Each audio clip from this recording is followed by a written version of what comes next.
Hare Krishna, Krishna Krishna, Hare Hare, Hare Ram, Ram Ram, Hare Hare. Hare Krishna, Krishna Krishna, Hare Hare, Hare Ram, Ram Ram, Hare Hare. Hare Krishna, Krishna Krishna, Hare Hare, Hare Ram, Ram Ram, Hare Hare. Okay, so Ram Roy, please, you can lead us in the Sanskrit. Om Namo.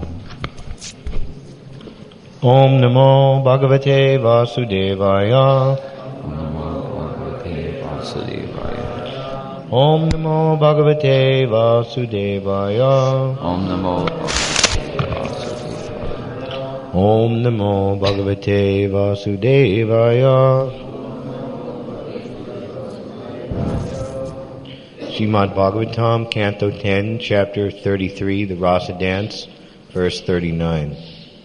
Vikriditam Vraja Vadubir Idam Cha Vishno Shradanvito Nushnuyad Ata Varnayed Ya Bhaktim Param Bhagavati Pratilabhya Kamam Ridrogam Asav Apinoti Achirena Dira Vikriditam Braja Vadubir Idam Cha Vishno Shradanvito Nushnuyad Atta Varnayedya Bhaktim Param Bhagavati Pratilabhya Kamam Vidrogam Asapinoti Achirena Dira Vikriditam Braja Vadubir Idam Cha Vishno Shradanvito Nushnuyad Atta Varnayedya Bhaktim Param Bhagavati Pratilabhya Kamam Vidrogam Asapinoti Achirena Dira Vikriditam, the sporting Vrajavadubi, with the young women of Vrindavan. Idam, this, Cha, and Vishnu, by Lord Vishnu, Shradanvita, faithfully, Anushnuyat, hears, Ata, or Varnayet, describes, Ya, who, Bhaktim, devotional service, Param, transcendental, Bhagavati, unto the Supreme Personality of Godhead, Pratilabhya, obtaining, Kamam, material lust, Rit, in the heart, Rogam, the disease, Ashu, quickly, Apinoti, he drives away, Achirena, without delay, Dira, sober. Translation: anyone who faithfully hears or describes the Lord's playful affairs with the young gopis of Vrindavan will attain the Lord's pure devotional service. Thus he will quickly become sober and conquer lust, the disease of the heart. So, please repeat. Anyone who faithfully hears or describes the Lord's playful affairs with the young gopis of Vrindavan will quickly attain the Lord's pure devotional service. Thus he will quickly become sober and conquer lust, the disease of the heart. Purport: the extraordinary power of Lord Krishna's conjugal pastimes is clearly revealed here. Qualitatively, the Lord's spiritual loving pastimes are the diametric opposite of material lusty affairs. So much so that simply by hearing about the Lord's pastimes, a devotee conquers sex desire. By reading pornographic literature or hearing about material romance, we certainly do not conquer sex desire, but rather increase our lust. But hearing or reading about the Lord's conjugal affairs has exactly the opposite effect, because they are of the opposite nature, being purely spiritual. Therefore, it is by the causeless mercy of Lord Krishna that he exhibits his Rasa Leela within this world. If we become attached to this narration, we will experience the bliss of spiritual love and thus reject the perverted reflection of that love, which is called lust. As nicely put by Lord Krishna in the Bhagavad Gita, 2nd chapter, 59th verse, Param Drištva Nivartate. Once having directly experienced the Supreme, one will not return to material pleasures. Thus end the purports of the humble servants of His Divine Grace, A.C. Bhaktivedanta Swami Prabhupāda, to the 10th canto, 33rd chapter of the Srimad Bhagavatam, entitled The Rasa Dance.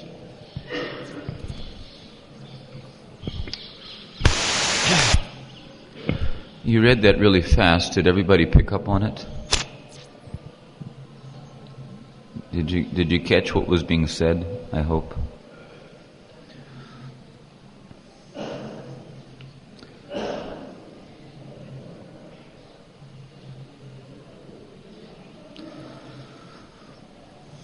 Oma Gyanatimirandasya Gyananjana Shalakaya Chakshu Amlitam Jena Tasmai Shri Gurave Namaha Shri Chaitanya Manobhishtam Stapitam Jena Bhutale Swayam Rupa Gadamayam Dadati Svapadantikam.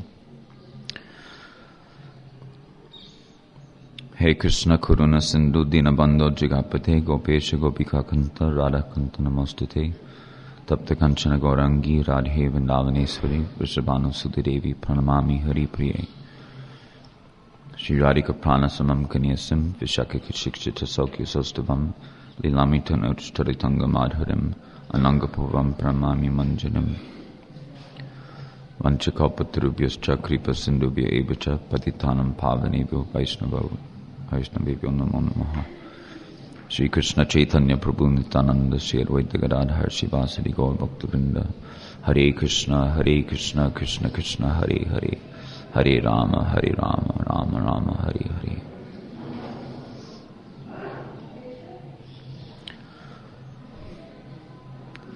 This statement here in the purport qualitatively, the Lord's spiritual loving pastimes are the diametric opposite of material lusty affairs, so much so that simply by hearing about the Lord's pastimes, a devotee conquers sex desire. This statement here, which appears to be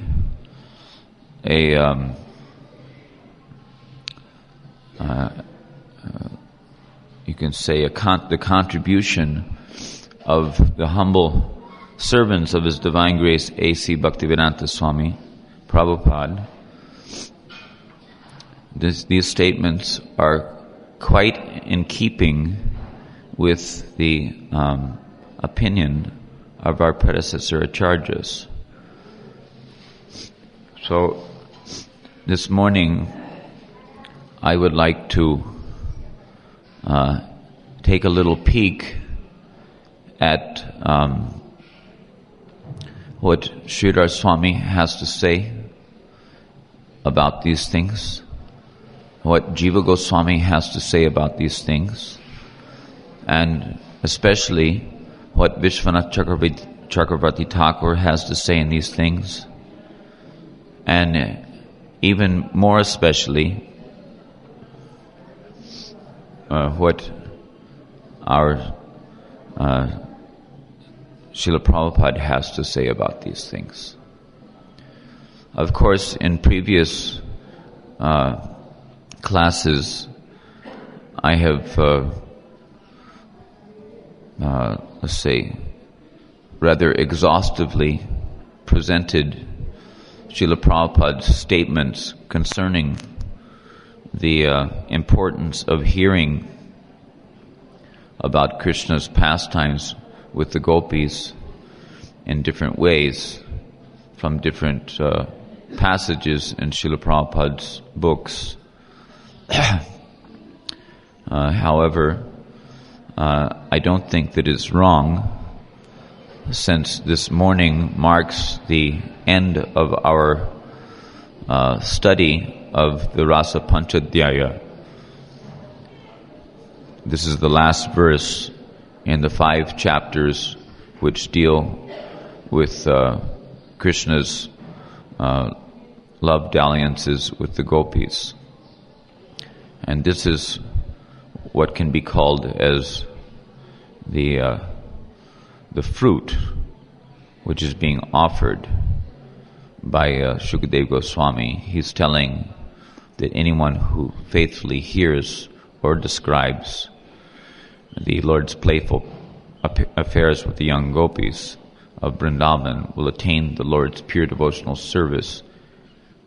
Thus he will quickly become sober and conquer lust, the disease of the heart. So it's important for us to acknowledge the super let's say supramundane power of these pastimes when they are heard by someone who at least has enough faith to have the inclination to hear from authorities. Because many people, they will hear from anywhere and anywhere, everywhere. Just like one time, Bhaktivinoda Thakur, he told that if someone hears the Bhagavad Katha from a professional reciter of Bhagavatam, then that is very, very good, because, please pay attention to this point, it is very, very good that one should hear from the professional reciters of Bhagavatam, because by such hearing he will amass so much piety that after 1 million lifetimes of such hearing from professional reciters, he will amass so much piety that he will gain the intelligence to only hear from the pure devotees of Krishna. What he's really trying to say is that you, by hearing from the professional reciters of Bhagavatam, you can expect to remain within this material world for at least 1 million lifetimes. And by 1 million lifetimes of Janma, Mrityu, Jara, Vyadi, etc., you may gain the experience which will gradually dawn on you that you're not getting anywhere by hearing from the professional reciters of Bhagavatam, and that you should rather have the inclination to hear from the pure devotee in disciplic succession, in bona fide parampara, who is following the regulative principles of disciplic succession. Then the Bhagavad Katha will have power. 2 prerequisites are there. One is the potent speaker, someone who's following the principles of disciplic succession. Primarily, one who has heard Shrotriyam Brahmanishtam. Shrotriyam means to hear from authorities, receptively hear, not in a challenging spirit, but with submission, with the willingness. Submission means to have the willingness to consider the validity of the statements of the acharyas.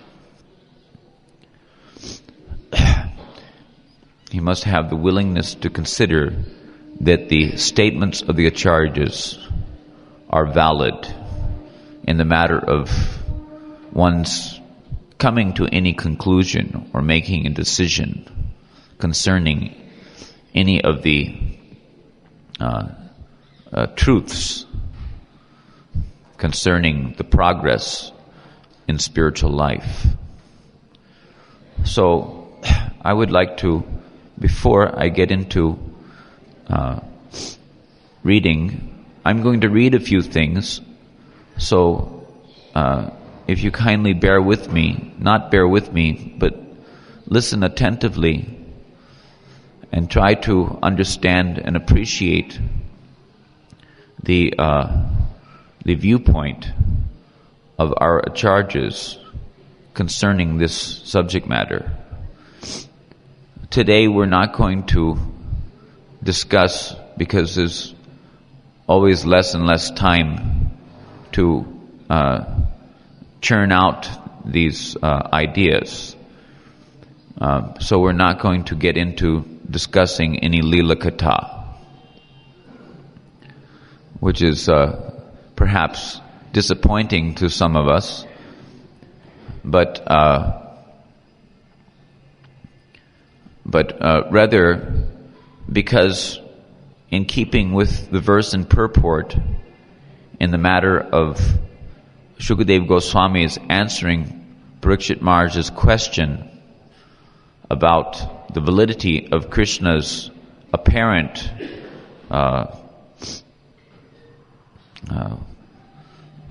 reprehensible activities. We will stick to philosophy for the classes. Prabhupada told that Harinam Sankirtan is for the masses and philosophy is for the classes. And Jai Shri Shri Nitai Gaur Radhe Shyam Shri Shri Krishna Balaram Ki Jai.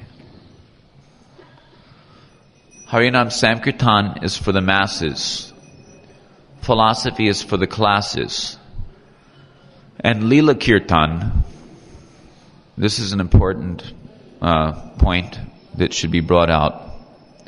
Lila Kirtan is for the inner circle, the intimate Sajatiya Sangha.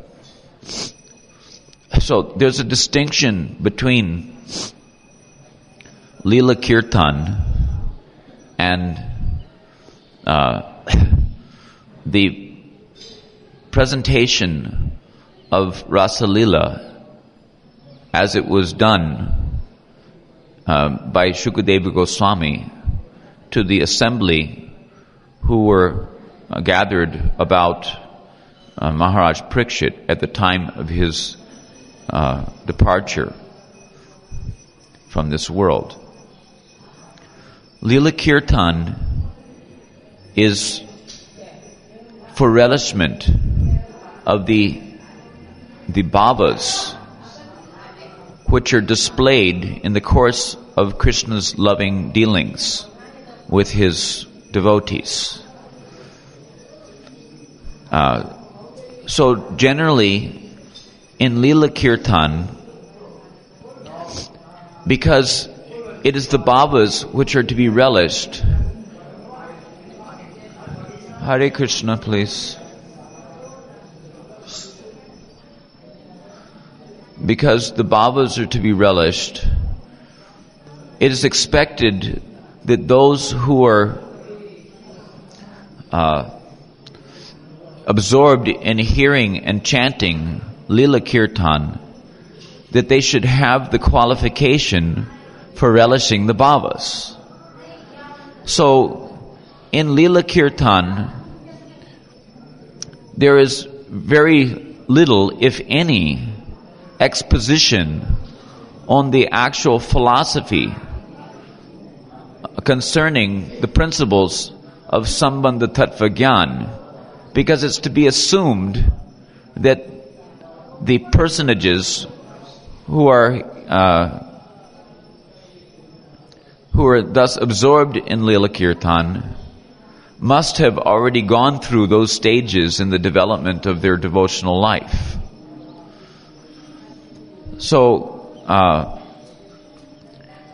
therefore, Lila Kirtan, especially Lila Kirtan, which is focused on Krishna's intimate love dalliances with the gopis, this Lila Kirtan especially is not recommended to be indulged in a public assembly,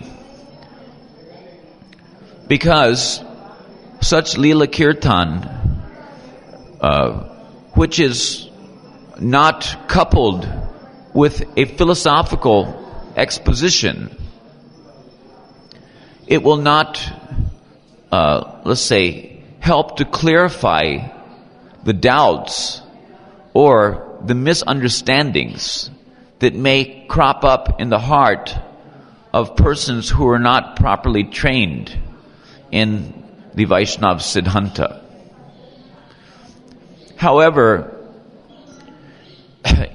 it is evident by the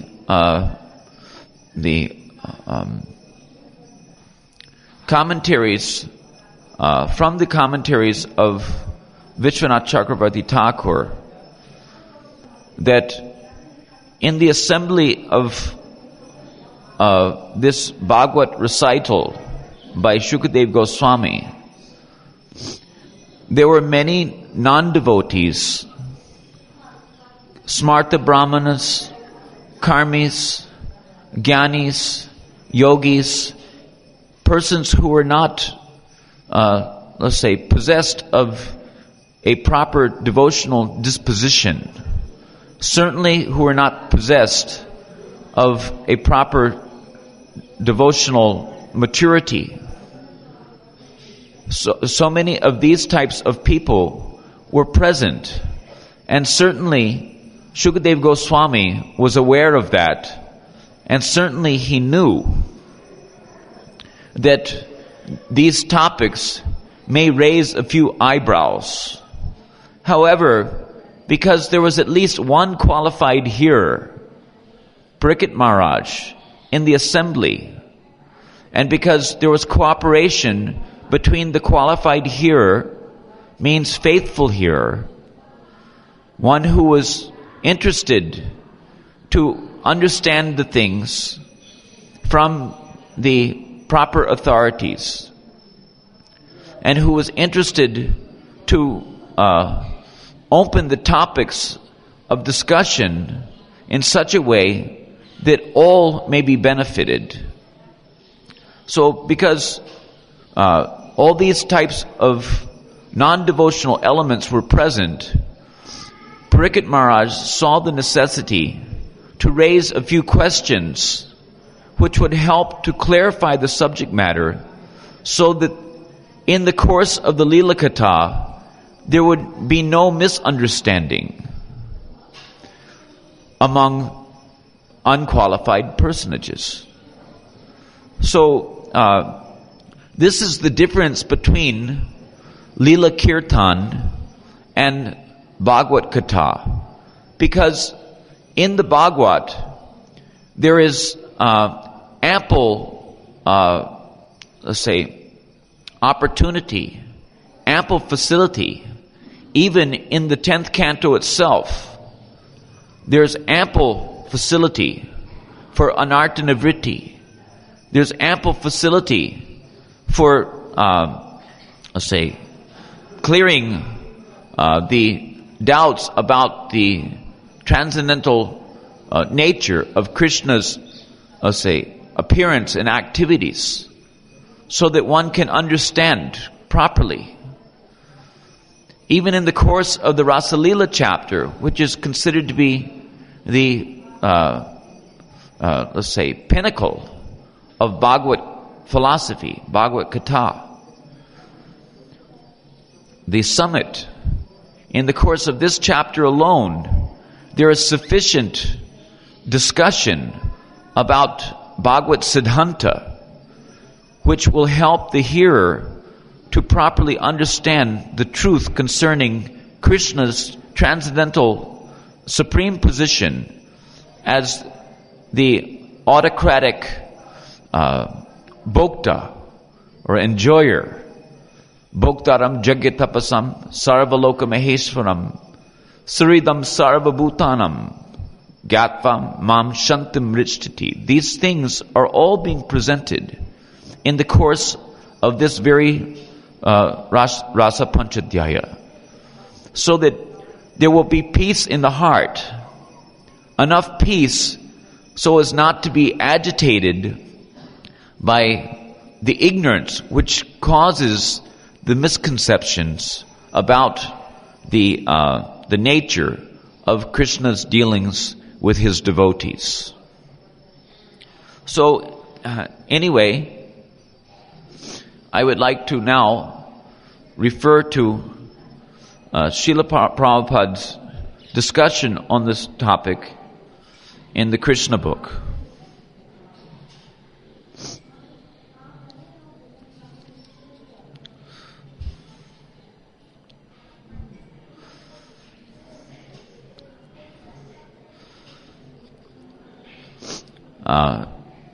I've presented this small section here before, but then I'll move on to another section.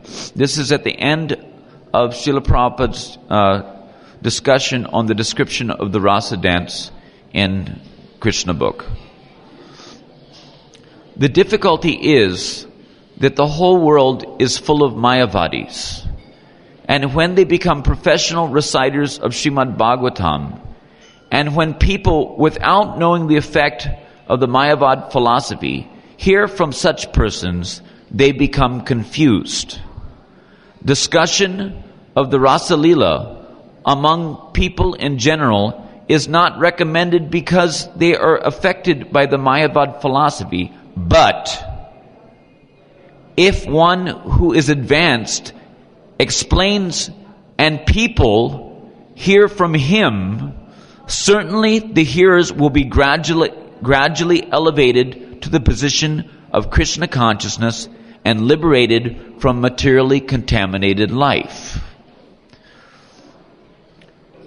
So that's a pretty big but.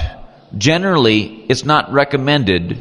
It's not recommended for people who are not following the disciplic succession to speak on the chapters concerning Rasa-lila, because generally they are infected with Mayavad philosophy, which suggests that we should bring Krishna's leelas down to mundane Mayak activities, because the Mayavadis, they think that Krishna's form, Krishna's qualities, Krishna's name, Krishna's leelas are all manifestations of the mundane or Maya. That's why they're called Mayavadis. So, and because they've been preaching in this world considerably for since time immemorial, many people will be affected by this understanding. And when they will hear from such persons, they will become, let's say, further implicated in mundane conceptions of the thing. But Prabhupada says the big but if one who is advanced explains the thing, and people hear from him, certainly the hearers will gradually be elevated to the position of Krishna consciousness and liberated from materially contaminated life. And he goes on further to say that Shukadeva Goswami concludes this episode of the Rasa Leela, as we're presently reading in today's verse, by pointing out that if a person hears from the right source about the pastimes of Krishna, who is Vishnu himself, and the gopis, who are expansions of his energy, then he will be relieved of the most dangerous type of disease, namely lust. In other words, one who actually hears the Rasa Leela will become completely freed from the lusty desire of sex life and elevated to the highest level of spiritual understanding. Generally, because they hear the Rasa Leela from Mayavadis, and they themselves are Mayavadis, people become more and more implicated in sex life. The conditioned soul should hear the Rasa Leela dance from an authorized spiritual master and be trained by him so that he can understand the whole situation. Shukadeva Goswami is an authorized spiritual master. So all those persons, karmis, jnanis, yogis, and other non-devotees who were seated in the assembly when he was speaking on this Rasa Katha could certainly come to the position of understanding the whole situation from him. Thus, one can be elevated to the highest standard of spiritual life. Otherwise, one will be implicated if you hear from other than the proper representatives of disciplic succession.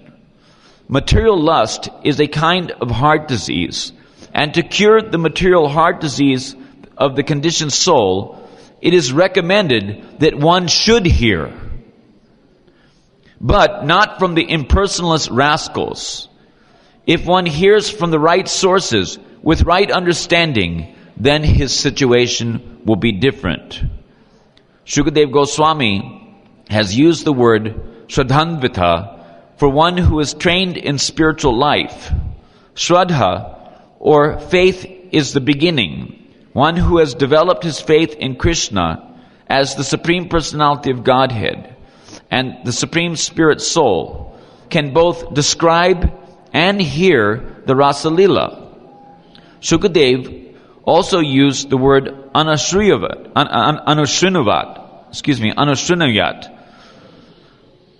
One must hear from the disciplic succession. Anu means follow, and anu also means always. So one must always follow the disciplic succession and not hear from any stray professional reciter, whether a Mayavadi or an ordinary man. I think that it is not unfitting to point out here that the devotees assembled could hardly be what we could call as Paka Mayavadis. And that the speakers are not exactly deviant from the principle of disciplic succession. We are endeavoring to follow in the footsteps of Śrīla Prabhupāda, who is probably, I would say, the greatest representative of our disciplic succession that ever happened. So I don't think that it is proper to conclude that we will be, relegated to the category of stray professional reciters or Mayavadis or ordinary men, but rather because we're making the sincere effort to follow in the footsteps of the predecessor acharyas and to act as an instrument on behalf of the predecessor acharyas, that our hearing and chanting of these pastimes in the assembly will not be, unfruitful in the matter of awakening a proper faith in the hearts of the hearers and chanters. Please remember that Shukadeva Goswami exemplifies a devotee or a person who attained perfection by chanting, and Maharaj Parikshit attained perfection by hearing. It is not that Maharaj Parikshit was already perfect and that Shukadeva Goswami was already perfect. Of course, we say that he's perfect, but we also see that he is, the exemplar of one who has attained perfection by chanting. So it's understood that he is simultaneously Sadhan Siddha and Nitya Siddha. And Parikshit Maharaj also, he attained perfection by faithfully hearing from the bona fide representative of Vyas. Anushrunayat means that one must hear from an authorized person who is in the disciplic succession and is always engaged in Krishna consciousness. When a person hears the Rasa Leela in this way, the effect will be sure. He will be elevated to the highest position of spiritual life. Shukadeva Goswami used two specific words, Bhaktim and Param. Bhaktim Param means execution of devotional service above the neophyte stage. Those who are simply attracted to temple worship but do not know the philosophy of bhakti are in the neophyte stage. That sort of bhakti is not the perfectional stage. The perfectional stage of bhakti or devotional service is completely freed from material contamination. The most dangerous aspect of contamination is lust or sex life. Bhaktim Param, devotional service, is so potent that the more one advances in this line, the more he loses his attraction for material life. One who is actually deriving benefit from hearing the Rasa Leela chapter surely achieves the transcendental position. He surely loses all traces of lust in his heart by such hearing. So, we would like to also,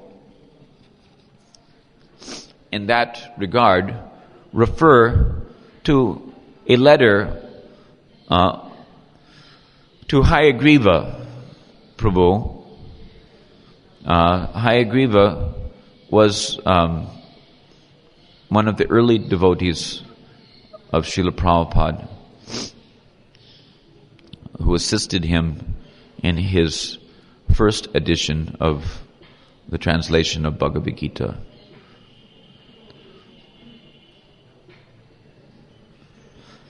So Hayagriva, in this letter, I'm just going to read to you the last paragraph, but Hayagriva was complaining to Srila Prabhupada that because he felt sexual disturbance, he thought that perhaps he should get married. And Srila Prabhupada, he told that there is one such eligible girl to whom he may be married, and that many of his god brothers, Satsvarup Das at that time, and others he mentioned, they were also married, and that they were progressing nicely in Krishna consciousness. And then he got into some few other topics of discussion concerning management. And then he ends with this statement with regard to his question about the disturbance of sexual agitation. So Prabhupada is saying here, another secret of success, and this was on November 8th of 1968.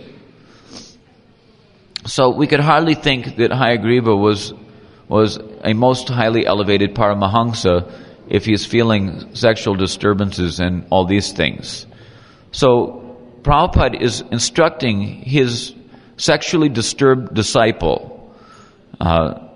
He says, another secret of success is that when one is very much sexually disturbed, not when he is not at all sexually disturbed, please, But when he's very much sexually disturbed, he should think of Lord Krishna's pastimes with the gopis, and he will forget his sex urge.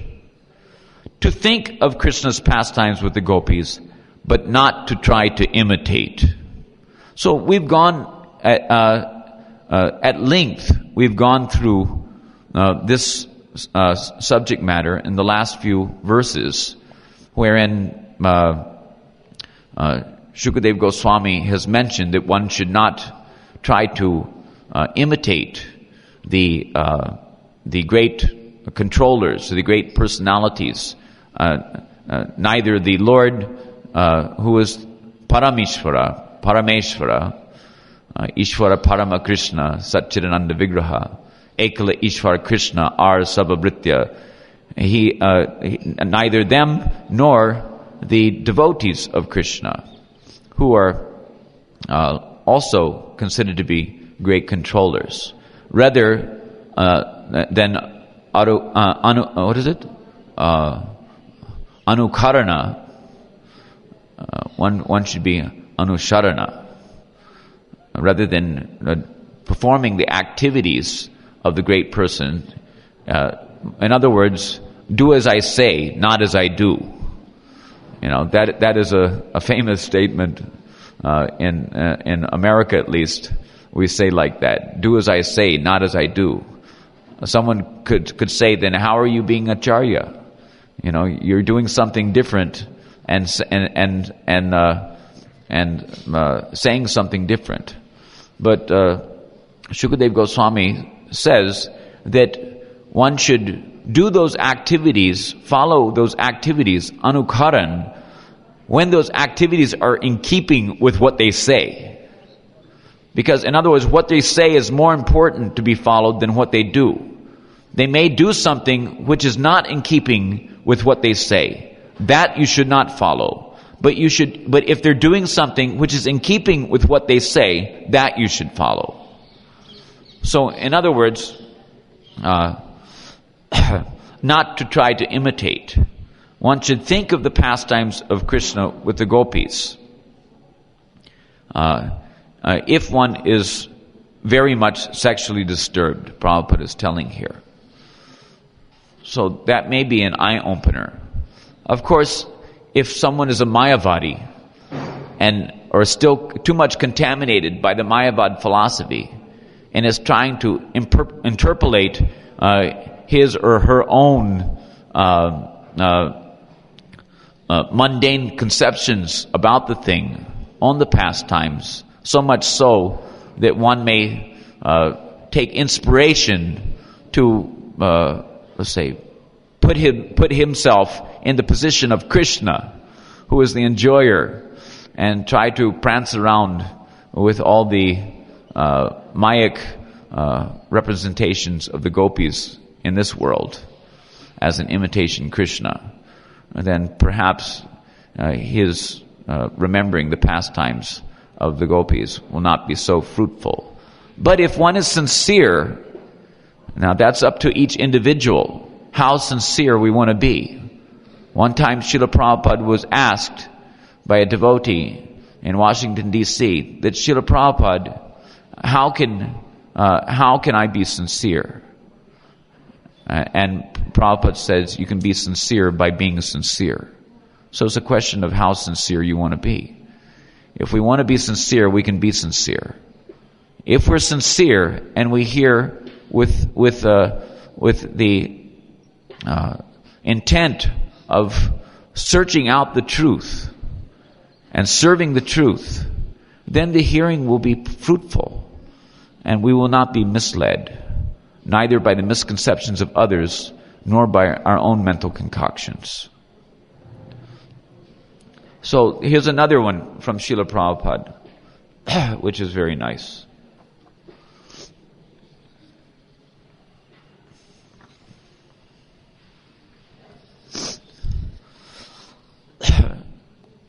This is in 1974 here in Vrindavan.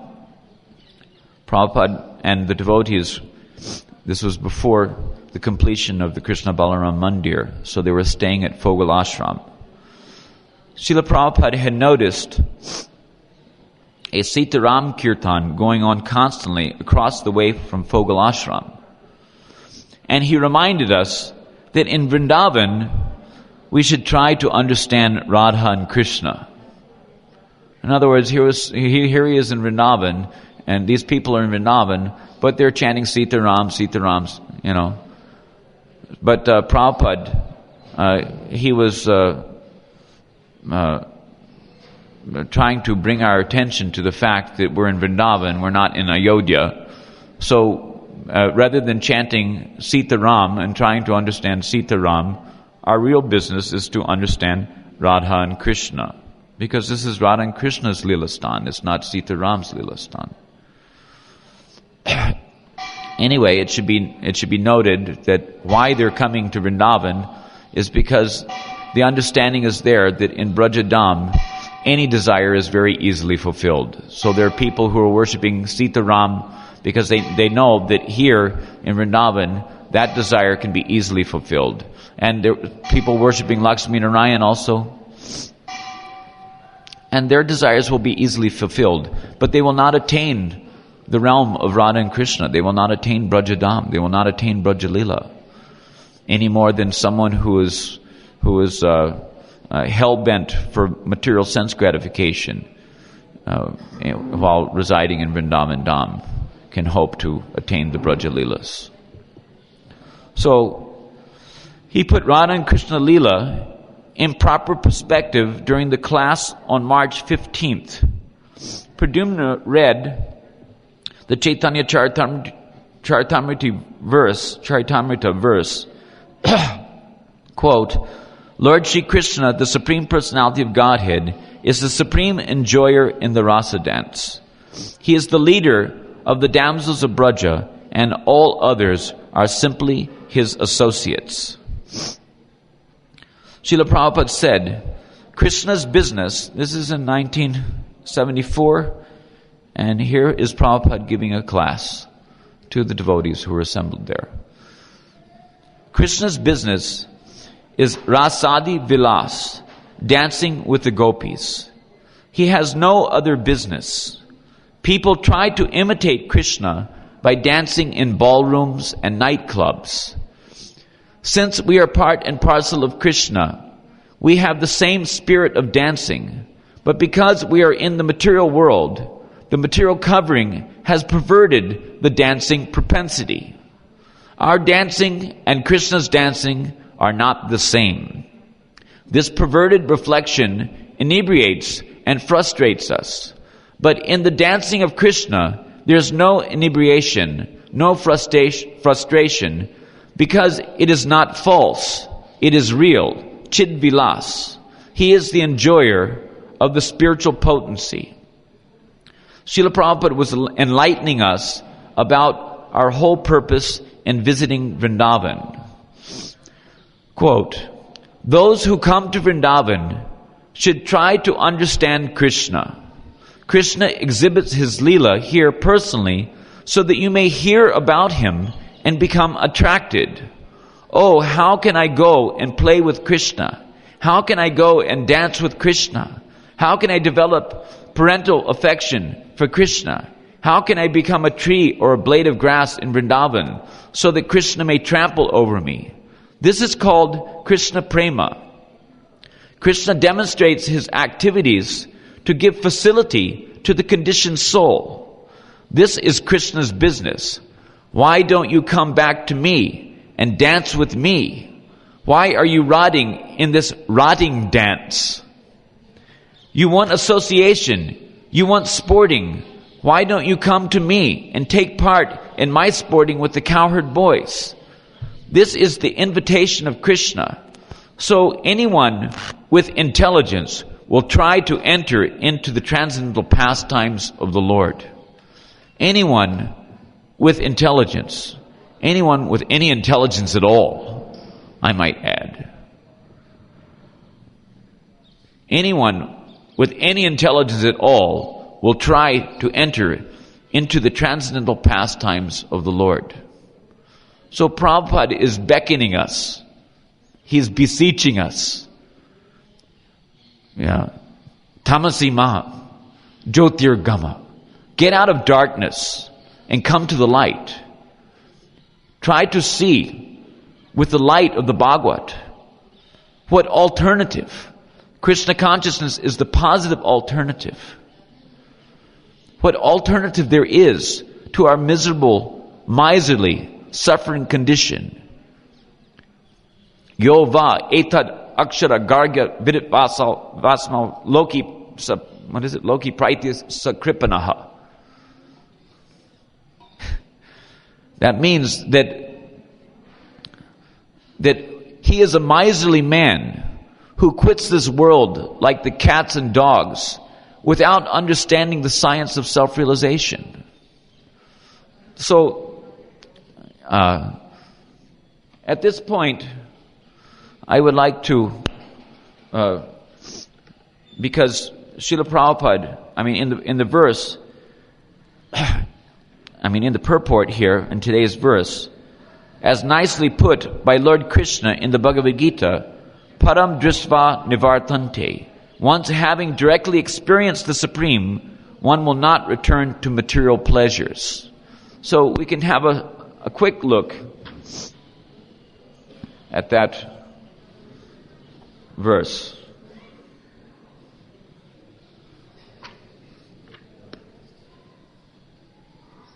If I can find it.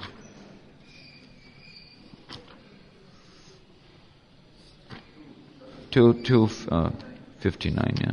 Here it is, okay. Vishaya vinivartante niraharasya dehina rasa varjam rasopyasya param drisva nivartante. The embodied soul may be restricted from sense enjoyment, though the taste for sense objects remains. But ceasing such engagements by experiencing a higher taste, he is fixed in consciousness, and consciousness means Krishna consciousness. So, in the purport, we can read the purport because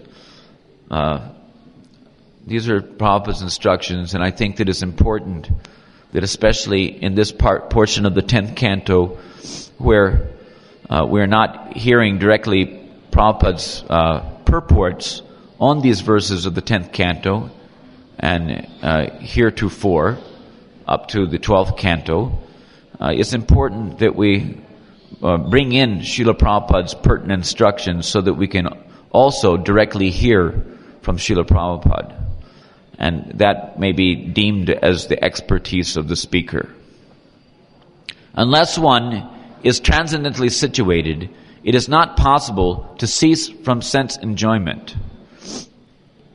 The process of restriction from sense enjoyment by rules and regulations is something like restricting a diseased person from certain types of eatables. The patient, however, neither likes such restrictions nor loses his taste for eatables. Similarly, sense restriction by some spiritual process like Astanga Yoga in the matter of yama, niyama, asana, pranayama, pratyahara, dharana, dhyan, etc., is recommended for less intelligent persons who have no better knowledge. But one who has tasted the beauty of the Supreme Lord Krishna in the course of his advancement in Krishna consciousness no longer has a taste for dead material things. Therefore, restrictions are there for the less intelligent neophytes in the spiritual advancement of life. But such restrictions are only good until one actually has a taste for Krishna consciousness. When one is actually Krishna conscious, he automatically loses his taste for pale things. So to facilitate our having a taste for Krishna consciousness, Shukadeva Goswami has narrated these pastimes of Rasa Lila in his Bhagavad discourse for the benefit of Maharaj Parikshit and all posterity to come. And also for the purpose of facilitating the conditioned soul's attraction to his lotus feet, by which they can hope to have a taste for Krishna consciousness. Sri Krishna himself, along with his consort Radharani and all of his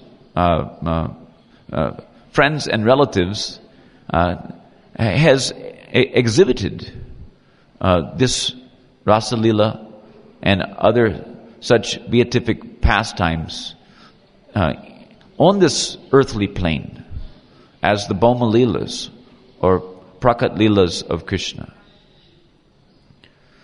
So it's important for us to recognize the purpose of this whole thing. Furthermore, at this point, I think that we may divulge this information which is directly coming from the predecessor acharyas.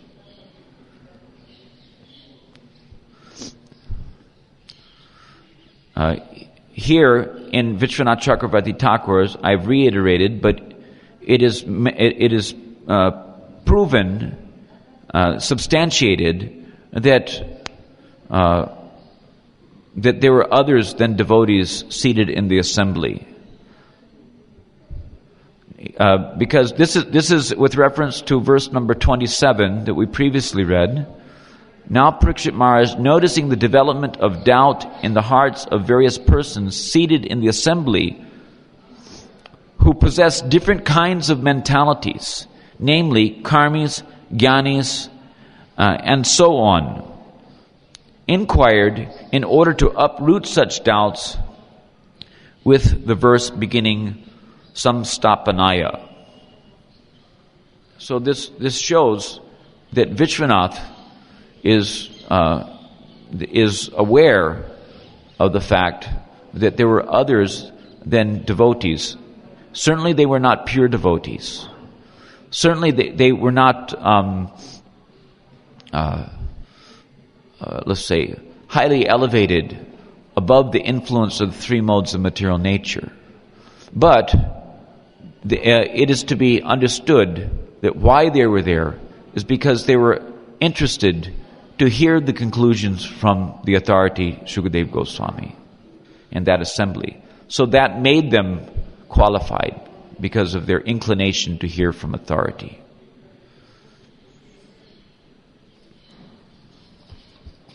And there's some interesting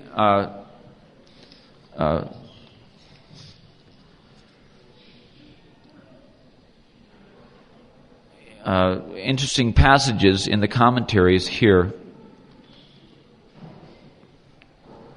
on verse number 36, and I'm reading this because it is important to the discussion on verse number 39.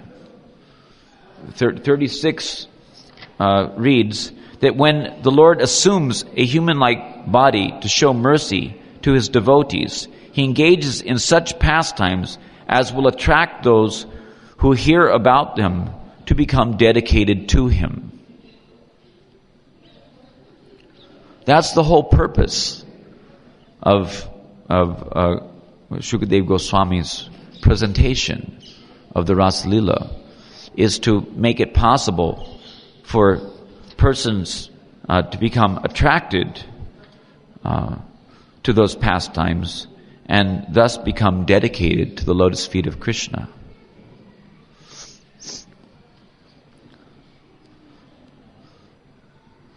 So,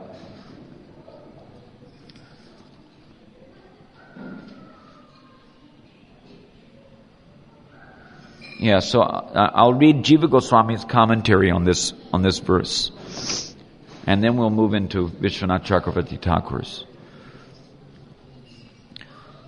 So Jiva Goswami is asking, but why does he come, he who is fulfilled in all desires? Why is there a tendency to engage in pastimes? For what reason is he engaging in pastimes if he's already self-fulfilled? And why even more does he engage in such affairs which to worldly eyes are contemptible? This is replied to in the verse beginning Anu. Of course, it hasn't really been mentioned, but the real purpose of Shukadeva Goswami's presenting this Rasa Leela chapter and Krishna's manifesting these Leelas in this world is to display the supremacy of his transcendental Parakya Ras. Without understanding that from which the perverted reflection is reflected, it will not be possible for us to actually understand the true nature of the perverted reflection itself. It is as if we're chasing after shadows, trying to understand a shadow without understanding the substance, which is the cause of the shadow.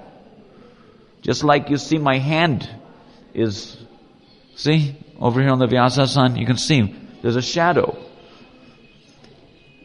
But an intelligent person, he doesn't simply concern himself with the shadow or trying to understand the shadow, but he can only understand the shadow if he is able to understand there's a substantial cause for the shadow's manifestation. So it's necessary to understand the substance in order to actually understand the shadow. Otherwise, we simply engage in shadow boxing, so to speak. Better to box with the substance. Instead of dancing with shadows, dance with the substance. If we take, this is an interesting point coming out here now, because Jiva Goswami is admitting that in some editions of the Bhagavatam, rather than the word bhaktanam, a word bhutanam is used. Now, there's no discussion as to why it may be possible that there would be, one word used and another word used, which was actually used by Shukadeva Goswami. But he's admitting that, and he's giving credence to it also. He's saying that if we take the alternate reading, bhutanam, instead of bhaktanam, it is by association with the devotees that others receive his mercy.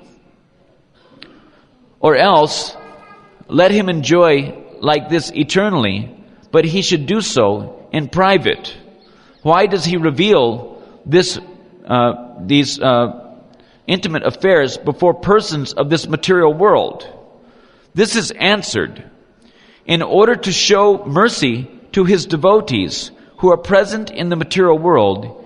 He assumes a human-like form, one which resembles those of mankind, just like a partial expansion of his Virata Roop.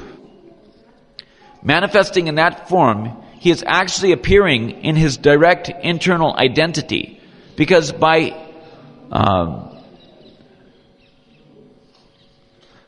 whose very nature he has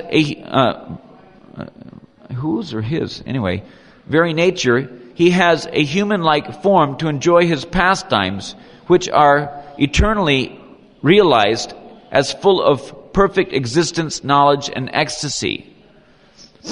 And the actual power of such manifestations of the Lord as a human being are described by the word beginning Ya Shrutva.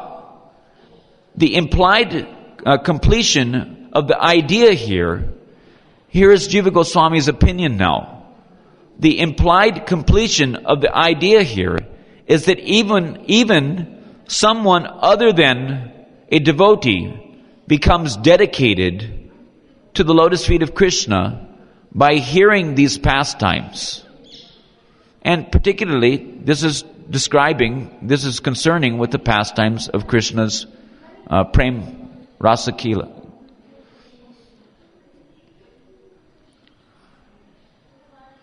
So, or his love dalliances with the gopis. So he's saying the implied completion of the idea here is that even someone other than devotees becomes dedicated by hearing them, by hearing the pastimes of Rasa Leela, if they are heard from bona fide authorities. So Vishwanath says, his commentary on this verse is that when, with what intention in mind does he do that which appears to be contemptible? This second question is answered by the verse beginning with Anu. To show mercy to his devotees, he accepts such pastimes, hearing about which the jiva soul, who has assumed a human body, becomes devoted to him, develops faith focused upon him. In distinction to others of his pastimes, these pastimes in the conjugal mood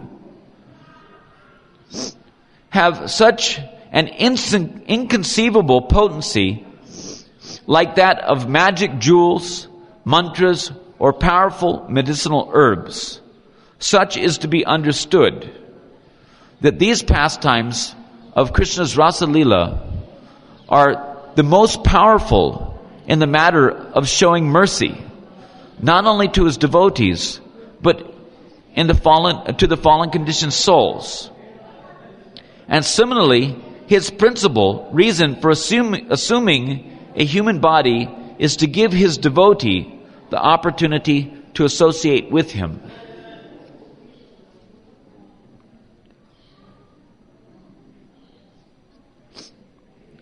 So now we will hear the commentaries of Sridhar Swami and Vishwanath Chakravarti Thakur on the 39th verse, which is the verse that we're studying today.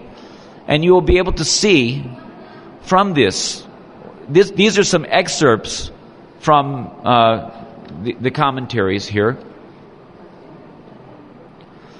There's a more elaborate commentation or description of the commentaries, but our BBT translators and commentators, they have extracted what they accepted to be more pertinent to the discussion. But there is more. There are some more details, but the gist of the thing is given here. And if we have a little more time, or if you allow me a little more time, then we can read from another section which is inclusive of more details. Now there's more and more disturbances, so you have to focus a little more attentively. I wish they would put bafflers on the generators so that it's not so loud. By hearing, chanting, and so on of the Rasa Leela of the Supreme Personality of Godhead, which was his conquest over lust. This Rasa Leela chapter is Lord Krishna's conquest over the lust manifested in this material world. This is the way that he conquers the lust in the hearts of the conditioned souls. And to deny the conditioned souls the opportunity to hear this is a great discrepancy in the matter of preaching Krishna consciousness. That is why Srila Prabhupada, in the early days, translated this Krishna book to give the conditioned souls an opportunity to access these leelas so that he could hope to actually act as a fully empowered representative of Krishna's purpose in conquering the lust of this material world. He was afraid that he may depart from this world before he came to this section in the 10th canto of the Bhagavatam. And in fact, it was so. And so we're very grateful to him for presenting Krishna book at the early stages in our Krishna consciousness, so that we may read the stories about Krishna, The conditioned souls read this. There was one of my godbrothers. He found the Krishna book in a trash can because he was like a beggar who was scrounging around the backside of a supermarket, for rotten vegetables and things, which he could hope to get from a trash can, so that he could clean them off and then cook them up, Outside the produce section of the supermarket, they throw out their old refused vegetables and fruits. I used to do the same thing.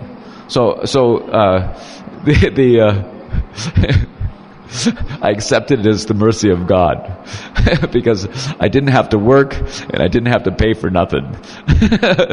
So I was, in certain respects, liberated from that anxiety.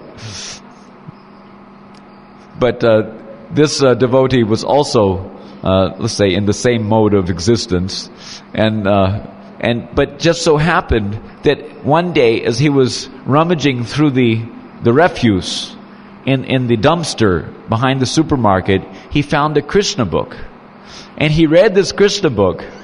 And when he came to these chapters, he became so, let's say, inspired that he immediately searched out the devotees and joined the Krishna consciousness movement.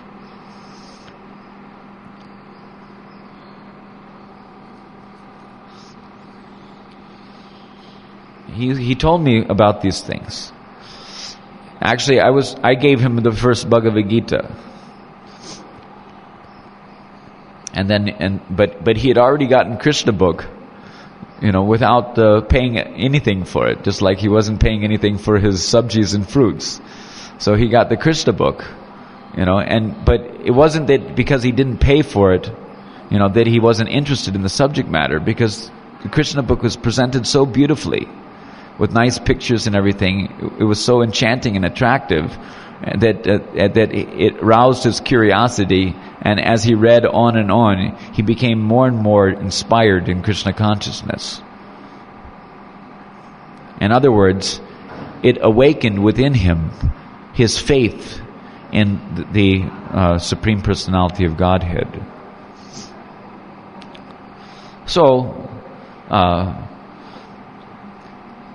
this Rasa Leela of Krishna was his conquest over lust. One gains the result of conquering over lust, as stated by the verse Vikriditam, which is our today's verse. Quickly becoming sober, one drives away, rejects the disease of the heart, which is lust, by hearing these chapters about Rasa Leela. Vishwanath Chakravarti, that was Sridhar Swami. Now Vishwanath Chakravarti Thakur says, the result of hearing and chanting about the Rasa Leela, which is the crest jewel of all pastimes, is itself the crest jewel of all results, as stated by the verse beginning Vikriditam. By the use of the word cha, we understand as implied also his pastimes with the gopis, as described in other verses by other poets.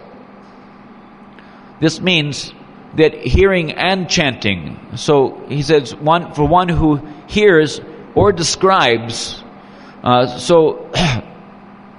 He's not just saying that one should hear and describe only the things which are written in the direct verses of Srimad Bhagavatam, but that one may also describe in his own choice poetry the same pastimes, following the principles of disciplic succession. The name Vishnu is used with the idea of his all-pervasiveness, as stated by the words Tasam Sadye Dvayor. I can't read it. What is it?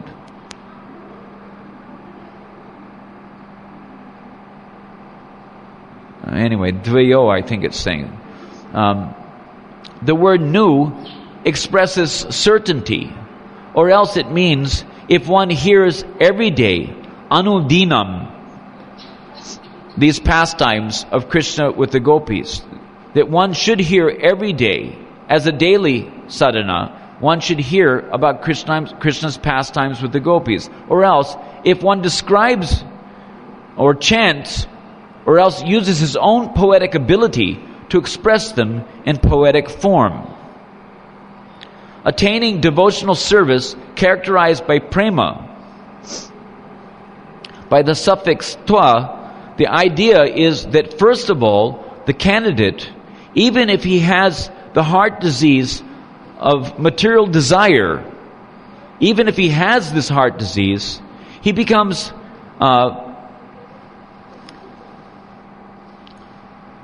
imbued with prema.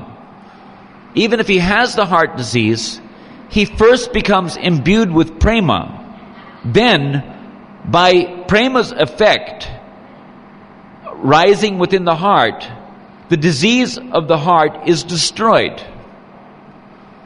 This implies that such prema, unlike the process of jnana yoga, is not inadequate or dependent on anything else. Lust appearing as the disease of the heart means the particular lust. He's giving an alternative meaning here. He's saying that on one hand it is described that lust means material lust. But in this case, he's saying that lust, another meaning of the word lust, is that kama praya, or lust which has the Supreme Lord as its object. Because you will read in the Krishna book, chapter called that Krishna pleases his devotees. In this chapter, there's the description of Kubja's relationship with Krishna. And Prabhupada mentions in his purport to this discussion that one should not try to enjoy Krishna. We are to be enjoyed by Krishna. But the tendency of the soul, because the soul is endowed with the false Purusha Abhiman, or the mentality, the false or the misconception of oneself being the enjoyer, the tendency of the conditioned soul is to think that he's the enjoyer of everything that he surveys. He's the master of, or the controller, the enjoyer, etc. So it may be possible for one to, upon seeing the beautiful form of Krishna, it may be possible for one to think to be the enjoyer of that beauty, to be the enjoyer of the beautiful form of Krishna. Just like one time, Srila Prabhupada was in the temple room, and a devotee came up to Srila Prabhupada and told to Srila Prabhupada that Srila Prabhupada, Krishna is so beautiful, isn't he? And Prabhupada turned to the devotee and said, "You're not seeing the beauty of Krishna, you're seeing the beauty of a woman." So this was an eye-opener when Prabhupada said that. That what is he seeing? He's seeing an object of his sense gratification. So it is mentioned that as Prabhupada states in his comment on this section in the Kubja Lila, Kubja Krishna Lila, that especially for one who is endeavoring to cultivate the Madhurya Ras, he should not take the attitude of being the enjoyer of Krishna. Rather, Krishna is our enjoyer. And that one who has this attitude of trying to enjoy Krishna, that his mentality must be reformed. Especially in consideration of our progress to the Brajalilas. Because there's no question of that mentality conforming to the actual requirements of one who is to be purified in his love for Krishna, to the selfless degree which is necessary for admittance into the Braja Leelas. The Braja Gopis never think of themselves as enjoyers of Krishna. They always think how to be enjoyed by Krishna. They dress themselves nicely for Krishna's pleasure. Their very mannerisms and their bodily beauty, everything that there is about them is dedicated for the pleasure of Krishna. So he's saying here that this, by hearing these pastimes of Krishna with the gopis, Vishwanath is saying that this type of lust, which has Krishna as its object, is removed. Because this type of lust, which is having Krishna, it is almost mundane lust. That's why it's called kama praya. It is almost mundane lust. It is not exactly mundane because Krishna, the Supreme Absolute Personality of Godhead, is the object of that lust, and Krishna is all spiritual. So by associating with Krishna, it's expected that one will gradually become purified. As when Kubja, let's say, was enjoyed by Krishna, first Krishna grabbed her by her hands, and then he placed his feet on her breast. And by doing so, she was purified of the mundanity, the mundane aspect of her lusty affairs. But still, her lust was not the Kamarupa bhakti of the gopis, the Braja Gopis. So she could not gain entrance into the Braja Leelas. Kubja is the personification of the Purusha Shakti of Krishna, which is only active within this material world. And as such, those who follow Kubja's bhav of trying to be the enjoyer of Krishna, they will remain with her in this material world and will not be able to access this spiritual realm of Golok or Braja. So Vishwanath is telling here that lust, which has the Supreme Lord as its object, is removed because when the devotee has experienced the nectar of pure love, which is devoid of the enjoying propensity, that lust obstructs the pure prema. He understands that lust, which is aimed at Krishna as the object, that this type of mentality obstructs Kevala Bhakti. Shri Guru Charan Padma, Kevala Bhakti Sadma. That our Guru Varga, or our family or our Guru Parampara, our acharjas in this line propagate, advocate pure unalloyed devotion. Kevala means exclusive, only devotion, without any admixture of any desire for material or spiritual satisfaction of one's own. Personal satisfaction is not a consideration in the matter of cultivating Braja Bhakti.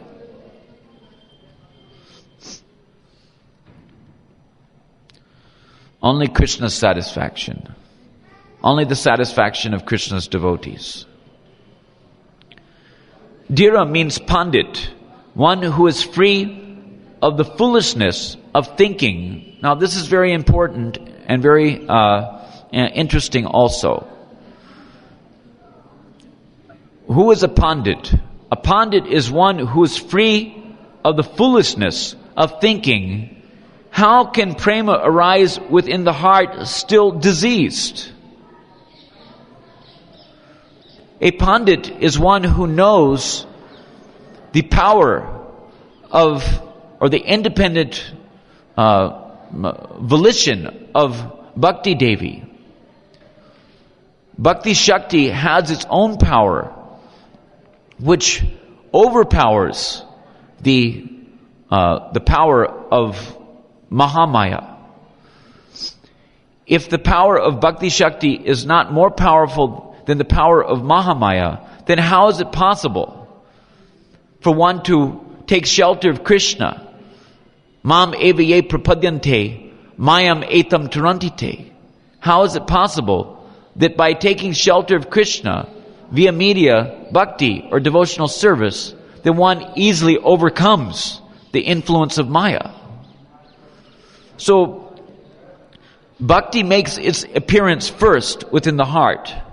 And by the influence of bhakti, the subordinate, just as we were reading in Bhagavad Gita, we were reading how it is that param drisva nivartante, raso varjam rasopyasya, that one gives up the lower taste by experiencing the higher taste.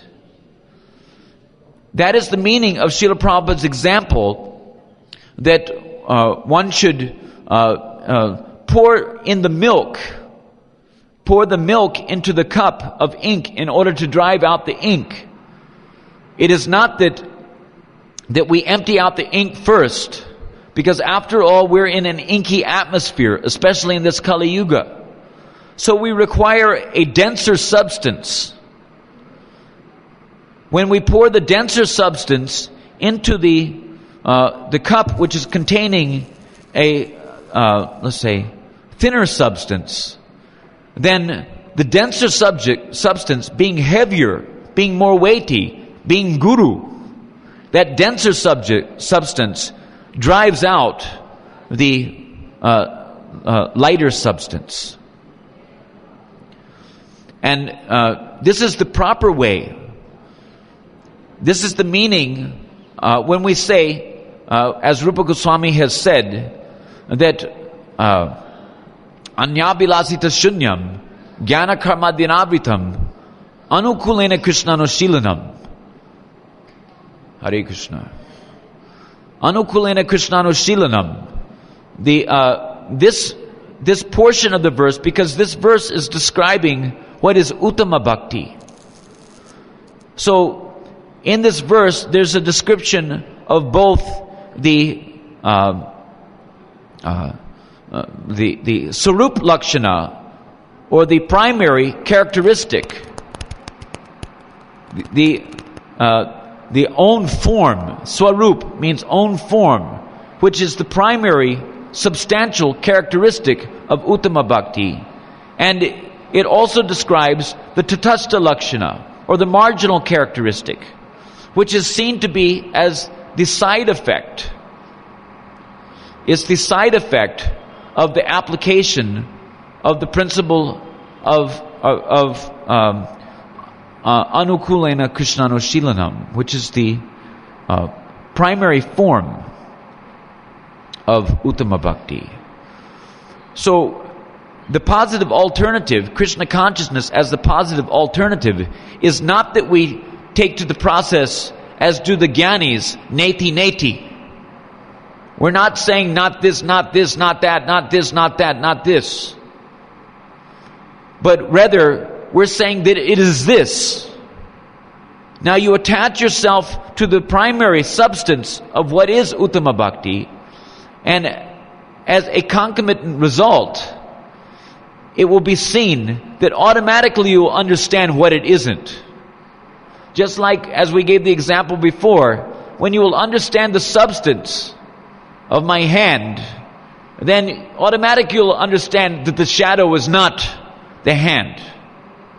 By seeing the substance, you will automatically understand the uselessness of the shadow. When you see the utility of the substance, the substance has value, whereas the shadow has relatively very little value, if any. So, in that way, by concerning ourselves primarily with the Sarup Lakshana of Uttama Bhakti, automatically, as a consequence, we will become freed from our attachment to those things which are detrimental to our progress on the path of Prema Dharma. So he's saying here that Dhira means Pandit.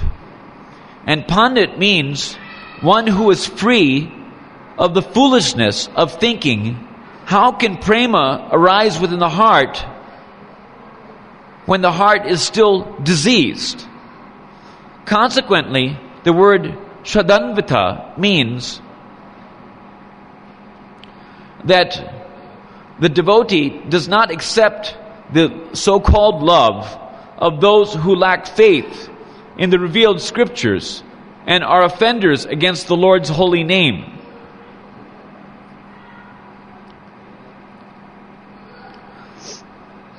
Rasa-lila is like the smile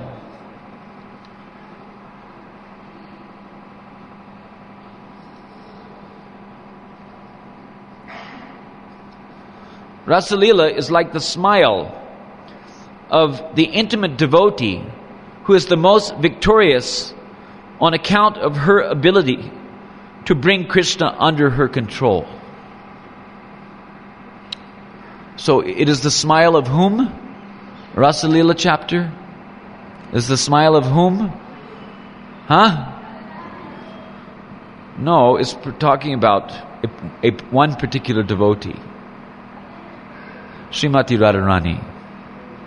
Rasa-lila is the smile of Srimati Radharani. Sometimes it's said that Rasa-lila is the smiling face of Krishna, because we see that the first canto, second canto are like the lotus feet, and then onward, up and up to the smiling face, which is compared to the 10th canto, and it's described that these Rasa-lila chapters are the actual smile on the smiling face of Krishna. But here, Vishwanath, he says that Rasa-lila is actually the smile of Srimati Radharani.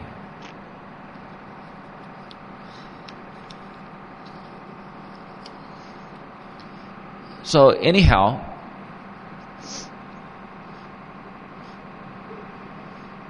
I think that because this, what time is it? It's almost 10 o'clock.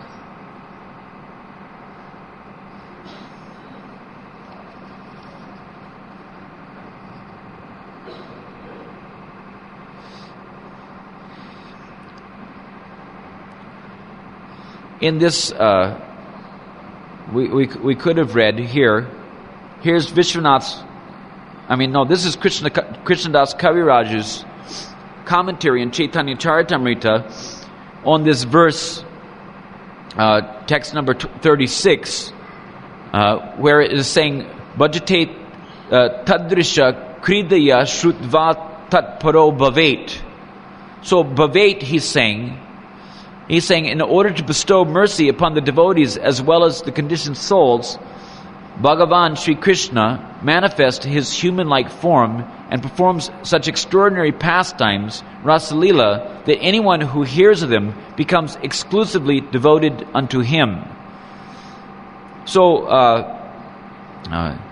in his explanation of this verse, Krishnadas Kaviraj points out that the verb bhavet is in the imperative mood. This means it is compulsory for the jivas to hear such pastimes. The jivas must hear such pastimes. It is not that we should shy away from the pastimes, but we must hear with the proper mood, with a desire to know the truth about Krishna. What is Krishna? What is Krishna's Madhurya Leela? Krishna's Madhurya, his Rupa Madhurya, his Leela Madhurya, his Venu Madhurya. And what else? One other? No, I said, huh? No. Anyway, I'm forgetting. So anyway, to understand Krishna, what is it? I said that too. Huh? What? I already said that. There's one more I'm forgetting. Anyway, Dham Madhurya. Yes, everything about Krishna is Madhurya. As a matter of fact, Vishwanath in another place says that anyone who doesn't know the Madhurya heart of Krishna hardly knows Krishna at all. So it is important for us, if we want to know about Krishna, just like, of course there's no time and I didn't bring the book here, but Brihad Bhagavatamrita is so nice. If you've not read Brihad Bhagavatamrita, I strongly recommend, because Śrīla Prabhupāda says that anyone, in Chaitanya Charitamrita, he says that anyone who wants to know about Krishna, Krishna's devotees and pure devotional service must read Brihad Bhagavatamrita. You must read. When you will read Brihad Bhagavatamrita by Sanatana Goswami, then you will have a revolution, a change of heart. And you'll begin to understand something about the sweetness of Krishna, the sweetness of Krishna's heart. How he has a small corner of his heart for every one of us. And when you will understand these things, then Krishna will become so dear to you. And when Krishna becomes dear to you, then you'll naturally, again and again, want to hear about Krishna's Lila Madhurya, his Rupa Madhurya, Venu Madhurya. And what was the other one? I can't remember. Anyway, he's surrounded by loving devotees, but what is that? Sangha Madhurya. But that indicates his pastimes. Anyhow, whatever. So, Vishwanath Chakravarti Thakur is telling that this word bhavet means that it is imperative that one must hear these pastimes. And as it was previously pointed out, this anudinam means daily, every day, following in the footsteps of the predecessor acharyas, following the conclusions of the Guru Parampara, following the Bhagavad Siddhanta. And one must hear daily, regularly.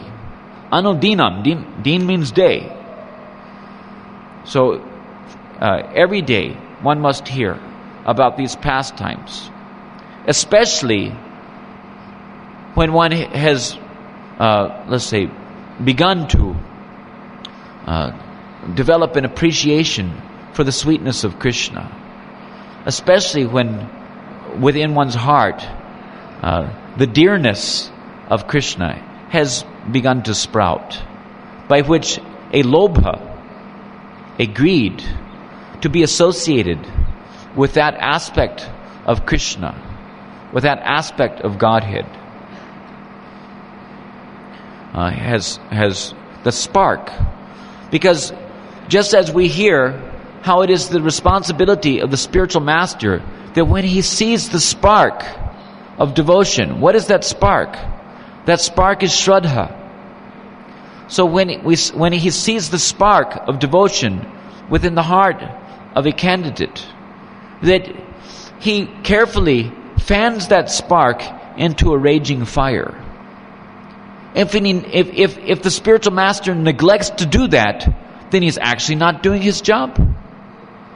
He must do the work of fanning the spark of Shraddha into a fire. It is like sometimes to increase the fire of digestion,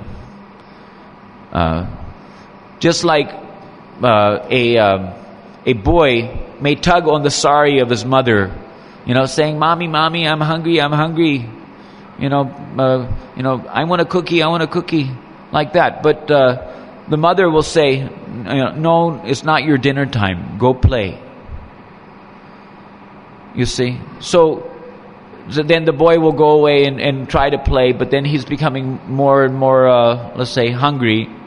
And so he comes running back to his mother saying, "Mommy, mommy, I'm hungry, I'm hungry." And again she says, "It's not your dinner time, go play."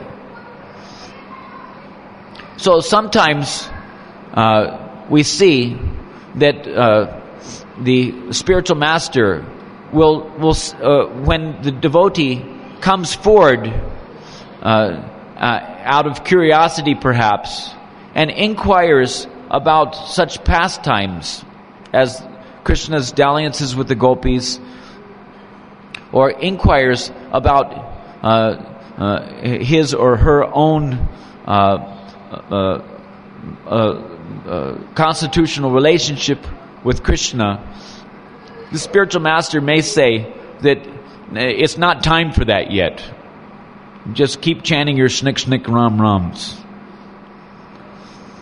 without offense. And so we go on with our, okay, well, anyway, snick snick ram ram, and then again, the anxiety mounts in our heart. So that anxiousness to know thyself, the anxiousness to discover the eternal loving reciprocation between ourselves and Krishna, because after all, there's no meaning to our involvement with any of this, if it isn't expected that these desires, these hopes and aspirations for actually coming to the position of realizing our eternal relationship with Krishna, which is called as self-realization, if these activities will not come to, or these desires will not come to our heart, then what is the meaning of sadhu sangha? What is the meaning of bhajan kriya? So this increased anxiety, this increased desperation to know the truth, to discover our own heart's affair with Krishna, these things, this anxiety and desperation, this is indicative of the increased digestive power. So it is not that the mother will again and again reject the son's proposition ad infinitum. The son will again come and tug on the mother's sari and say, "Mommy, mommy, I'm hungry, I'm hungry." At a certain point, the mother has to relent, recognizing that the disciple needs nourishment. It's not that we go on starving and starving and starving our disciples, on the plea of increasing the digestive power. He needs nourishment. And sometimes nourishment cannot be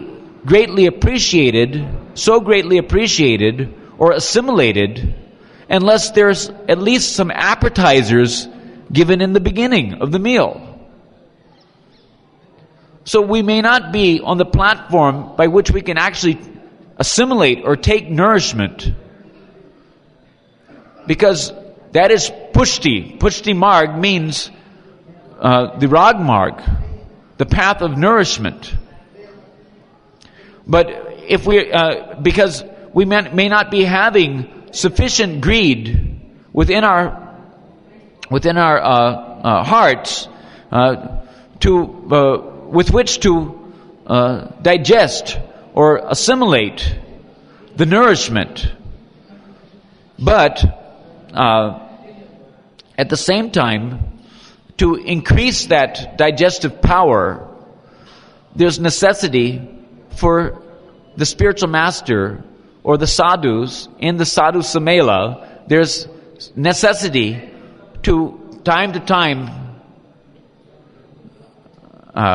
give some appetizers to promote a healthy digestion of the subject matters. In the future, we may not be so qualified. Who is qualified? Hardly anyone is qualified. But it is not that we should not administer, not that we simply starve our dependence ad infinitum on the plea of increasing his digestive power, when perhaps we ourselves don't have sufficient digestive power. Perhaps ourselves we have not been sufficiently nourished. Perhaps we're not, in a very healthy state and posing as guru, etc. Perhaps we're not sufficiently knowledgeable even of the subject matters to let's say, serve, to enlighten our dependents, our disciples, etc., or our associates. Perhaps we're not, let's say, having the faith. Perhaps we are not pundit. Perhaps we're still possessed of the misconception that we cannot hear these topics because we're not completely freed from all anartas. We're not completely freed from the influence of the three modes of material nature. Perhaps we're still possessed of such a misunderstanding. If someone has to be completely free from all anartas, or completely free from the influence of the material nature before he can hear these topics, then it means that he has to already have a spiritual body. Because only when one gets the spiritual body in the eternal leelas of Krishna is he completely freed from all anartas. As a matter of fact, simply not having a spiritual body is an anartha. So as long as one doesn't have a spiritual body, he is not completely free from all anarthas, even if he's a premika bhakta. The premika bhaktas also are within this world as sadhan siddhas, or the bhavukas, who are having reached the stage of bhava bhakti. They have attained their sthai bhava, realization of the eternal rasa, the eternal relationship with Krishna in ideal. So they're also not completely free from all anarthas. Because as described in Madhurya Kadambini, we've gone through it before, but to shortly reiterate, Madhurya Kadambini describes that all anarthas arising from the chanting of the offenses against the name are not eradicated until one achieves the complete shelter of Krishna at the stage of Vastu Siddhi. They're not absolutely eradicated. That is why many of the gopis were locked in their rooms. It's a very simple thing. Any child practically can understand this.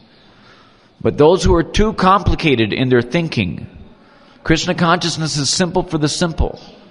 But those who are too complicated, they will find every reason in the world why it is that we shouldn't be discussing these pastimes.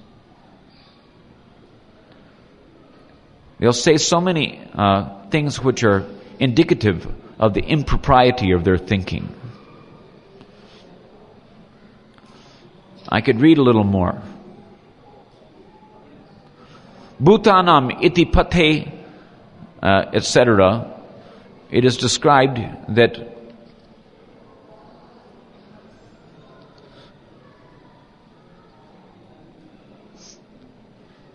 anyway, I'll just read. You'll get the idea. It means, the word bhutanam appears in this verse, but in some, bhaktanam appears in this verse, but in some editions, the word bhutanam, we just read this, others, but there's a little more detailed explanation here. In that case, the purport would be as follows, that the Lord incarnates only for the sake of the devotees. As a result, the devotees are the root cause of the Lord's appearance.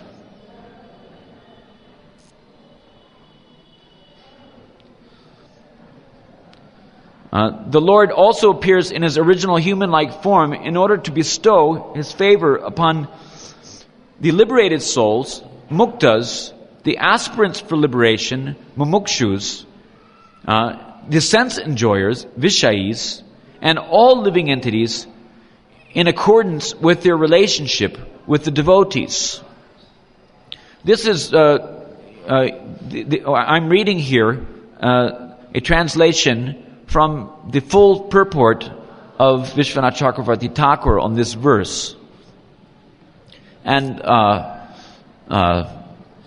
you may, if you remember, and if you don't remember, you can again read Srila Prabhupada's introduction to Krishna book, wherein he reiterates, basically summarizes all of these points that are mentioned in Vishwanath Chakravarti Thakur's purport. The word anugrahaya bhaktanam manusham deham ashrita indicates that the supreme indicates that the Supreme Lord Krishna appears in his original human-like form and performs various pastimes in order to bestow favor upon his devotees. Therefore, although Sri Krishna is satisfied in himself, aptakama, his display of kindness toward the devotees is quite appropriate. This is the distinctive characteristic of Vishuddha Sattva, pure goodness. The Lord is always prepared to reward the devotees with a result consistent with their performance of bhajan. The favor shown toward King Rahugana by Sri Jad Bharat and the Lord's favor toward me, Shukadev, illustrates this. In this verse under discussion, it is said that the Lord manifests his form and pastimes in order to bestow favor upon his devotees. The word bhakta used here refers to the Vrajadevis, the gopis, the Vrajvasis. That is, if we're going to take the word bhaktanam instead of bhutanam. The Vrajadevis, meaning the gopis, this word refers to these, the Brajvasis, the residents of Braja, and all other Vaishnavas, past, present, and future, in order to bestow favor upon the Brajadevis. Swayam Bhagavan, Sri Krishna, lovingly executes such pastimes as Purvarag, the attachment in anticipating of meeting Krishna prior to union. To bestow mercy upon all the residents of Braja, he enacts his birth and other pastimes, and by all of his activities, he bestows favor upon past, present, and future devotees through the medium of hearing Leela Katha. Sri Krishna manifests all these pastimes to benefit the devotees. By doing so, even ordinary persons other than devotees, here is Vishwanath's commentary again. This is all Vishwanath Chakravarti Thakur's commentary, but we previously read this commentary in the BBT's sampling.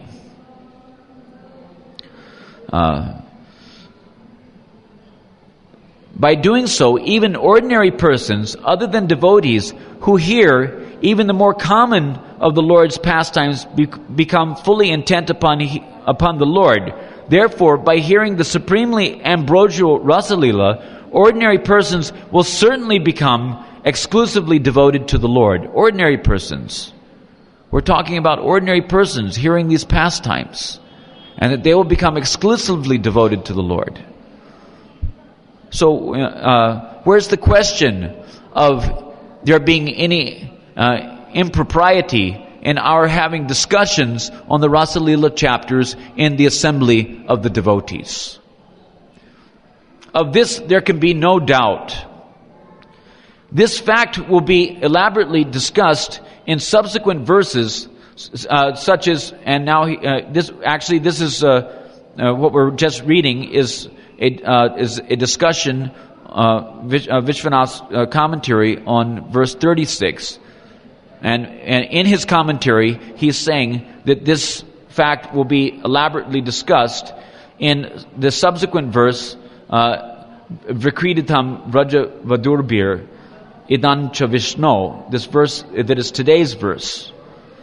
The word manusam deham asrita may also indicate that those jivas who have attained the human form of life are able to hear all these pastimes, and thus they become exclusively devoted to the Supreme Lord.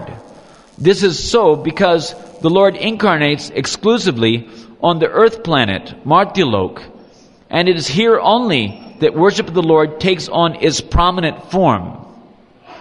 Consequently, in other words, it doesn't take on its prominent form in the heavenly planets. It only takes on its prominent form, in other words, the Braja Leelas only manifest on this earthly planet. That is why our birth on the earthly planet is such a great benediction and mercy of Krishna, because we have the opportunity to come to this Brajabhumi. We have to have the opportunity to hear about Krishna's pastimes on this earth planet. Because we're residents of earth, we feel especially blessed, by the fact that Krishna had come amongst us to this planet earth.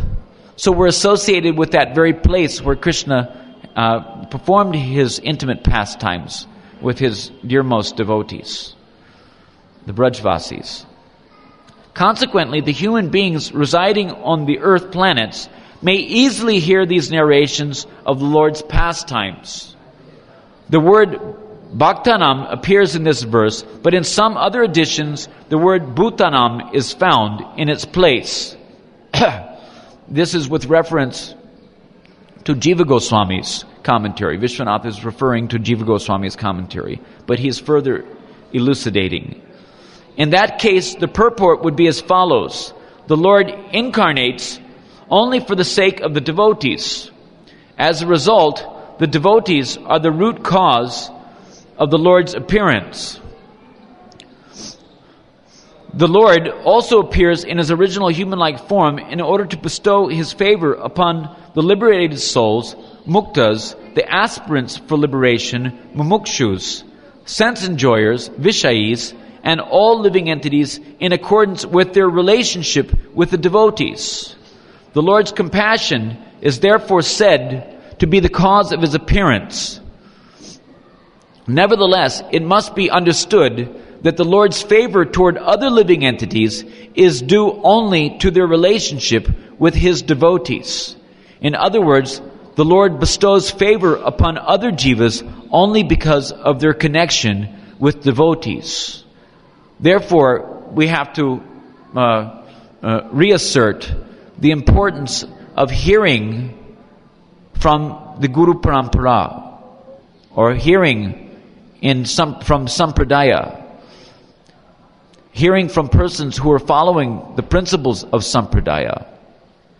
That is why it is practically useless for anyone to hear from the Mayavadis or the ordinary men who pose as professional reciters of Bhagavatam, because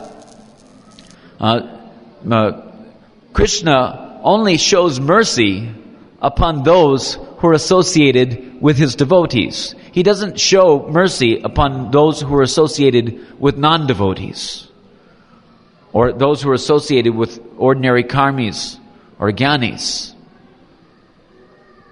What to speak of vikarmis? But rather, he shows mercy, and that Kripa Shakti manifest, from the Mukha Padma, you could say, of the devotees, in order to impregnate the heart with the pure spiritual ideal. Without understanding the Bhagavad Siddhanta from the devotees, there's no question of the Kripa Shakti having its influence. So we could hardly expect that by hearing of these leelas from the non-devotees, Mayavadis and various other upstarts who present themselves as Bhagavad acharyas, yes.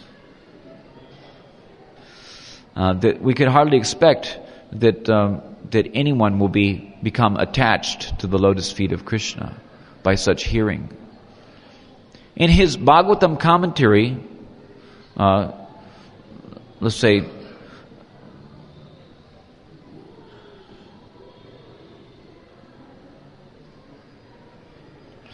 Jiva Goswami, Sridhar Swami, he writes in his Bhagavad commentary that what to speak of devotees, even materialistic persons, we've already read this actually from the BBT's edition. Even materialistic persons are free from their material absorption by hearing the Lord's pastimes, and thus they become exclusively fixed upon Him. And then there's an explanation by Vishwanath Chakravarti Thakur. This is a lot of stuff. I don't know whether we're going to have time to read. You want to stay till 12 o'clock? No, anyway, we might be able to finish before 11. But anyway, what else is there to do? Whoever is not interested in hearing these things have already gone, so. Unless you're still tuned in on the radio. If you're still tuned in on the radio, then I offer my prostrated obeisances to you.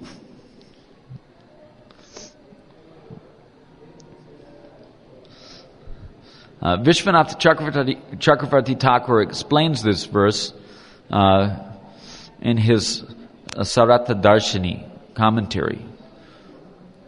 And this is some very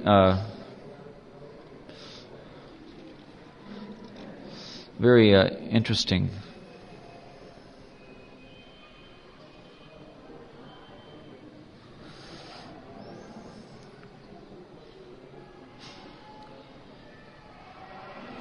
We already read this. But anyway, we can hear it again. Huh? Yeah.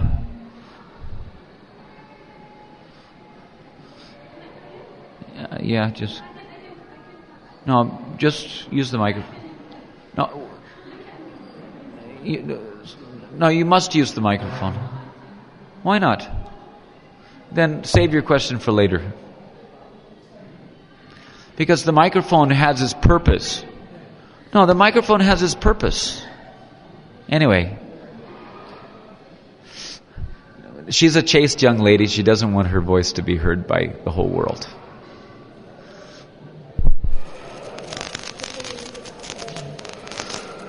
So. I can write it. If you can write it, okay. But it's better that you simply hear. If your writing will involve distract your consciousness, then it's better that you simply hear what we're discussing, and you can ask it later.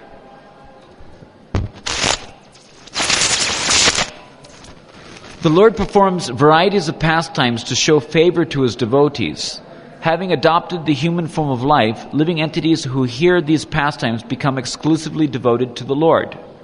In other words, they develop firm faith in hearing the narrations of the Lord's activities. What more shall I say about the importance of hearing Leela Katha? And this Rasa Leela, being fully imbued with Madhura Rasa, is eminently distinguished even from the Lord's other pastimes. Like a jewel, a mantra, or a powerful medicine, this Rasa Leela is endowed with such indisputable, astonishing potency that by hearing it, all persons in the human form become devoted to the Supreme Lord. This is the importance, this is the beauty of hearing the Rasa Leela pastimes, is that all persons who have taken, all jivas who have taken the human form, if they will hear these pastimes from the right source. Right source means that the speaker speaks in such a way as to create shraddha in the heart of the hearer, so that even if the person comes, of course, we don't prefer, and we will not,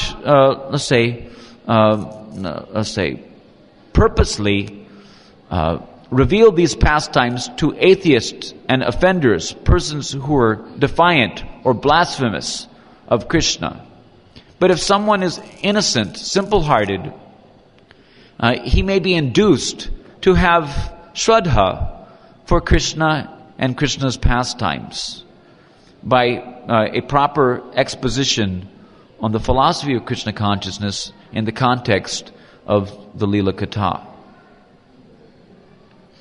As we see in Srila Prabhupāda's presentation of Krishna book and in Shukadeva Goswami's presentation of the Bhagavad itself. They are our acharyas. Shukadeva Goswami is our Bhagavad acharya, and he's shown how to deal with these subject matters in an assembly inclusive of others than the pure devotees. That's what we can learn from studying these chapters. Not only do we see the beauty of Krishna's Leela itself, but we see how it is that the acharyas deal with the subject matter so as to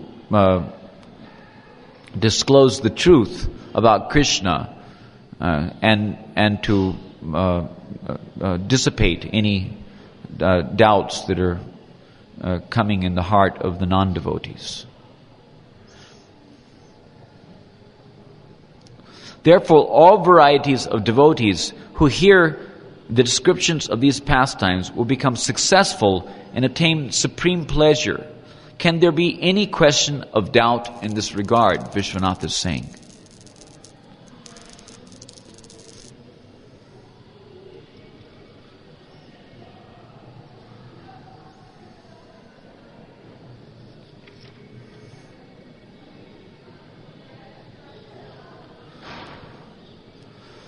So,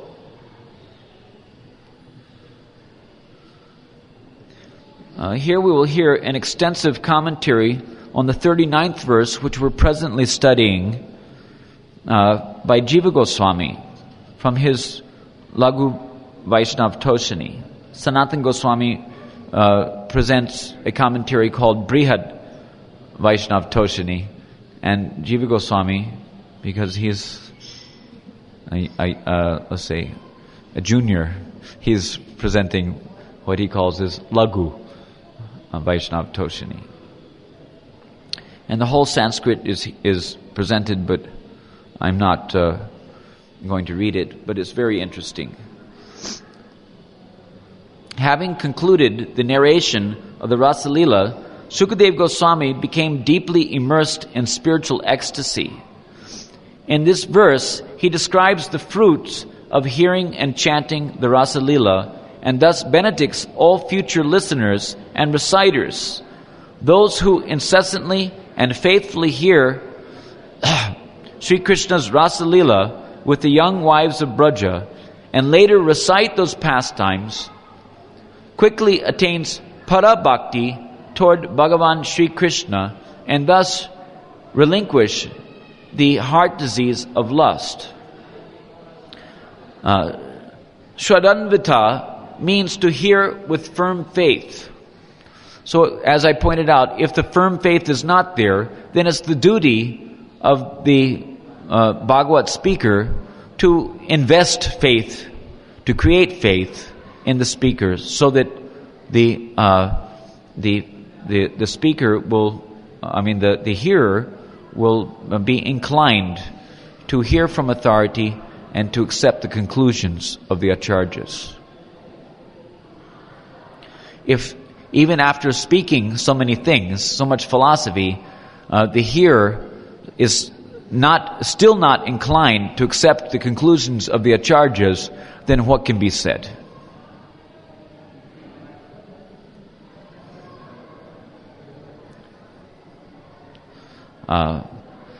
This word, Shraddhanvita, has been used to prevent the offense which results from mistrust, avishvas, or disregard, avagya, of the statements of the Shastras, in complete opposition to the principle of hearing with faith. So we already discussed what it really means hearing with faith, And that means that one should be pandit. And pandit means that he should not be thinking that prema cannot first come to the heart of a diseased, conditioned soul and drive out the disease of lust. We gave the example pouring milk in to drive out the ink. So this much faith should be there, that by hearing these pastimes, one will be invested by the power of these leelas coming through disciplic succession. One will be invested with bhakti shakti, and that investiture of bhakti shakti will force out the attachments to material gratificatory pursuits. It also has been used, Shraddhanvita has been used to promote constant hearing. By this word, the importance of hearing has been pointed out. The words Atta Varnayed indicate that after continuously hearing the Rasa Leela, along with other special pastimes, one will personally describe those pastimes. By upalakshana, or indirect implication, it is further indicated that after hearing and reciting, one will also remember those pastimes and take great delight in them. In other words, hearing, chanting, remembering, experiencing delight, and so on are all implied by the words Shraddhanvita Anasrinuyat Atta Varnayed, to hear repeatedly with faith and then describe. Para Bhakti means bhakti which follows, this is with reference to this Bhaktim Param Bhagavati. This Vishwanath is giving, Jiva Goswami is giving the meaning of what is this Para Bhakti, which is referred to, Bhaktim Param. Para Bhakti means bhakti which follows in the wake of the gopis of Braja. This bhakti will be, invested in the heart, which drives out any scraps of mundanity or lust from the heart. Therefore, the bhakti referred to here is prema bhakti of the highest category. The word pratilabhya, repeatedly obtained, together with the word parabhakti, indicates that first, parabhakti, possessing the distinctive characteristics of prema, is obtained within the heart at every moment in every new variety. Thereafter, it could be said progressively, that to the degree that this parabhakti becomes manifest, to that degree one gets disinterested in mundane affairs of this material world. Thereafter, one quickly gives up the heart disease of lust. Here, the difference between kama, material lust, as a disease of the heart, and kama, spiritual love, in relationship to the Supreme Lord, is pointed out. So sometimes the relationship is called as kama rupa bhakti. That bhakti of the gopis of Braja is called kama rupa bhakti. So that kind of kama is of the nature of prema only, as opposed to the iron-like kama of this material world. Prema is compared, or the kama of the gopis for Krishna, means the golden-like desire to satisfy the senses of Krishna. As Srila Prabhupada points out in Krishna book, he says, in all spheres of activity, the principle of sense gratification is there. But in material activities, sense gratification is for the performer. But in spiritual activities, sense gratification is for the Supreme Personality of Godhead. So sense gratification or kama is there. The only difference is that one is of the nature of pure love, prema, and the other is of the nature of the degraded, perverted reflection of that love in the form of lusty affairs between men and women in this world.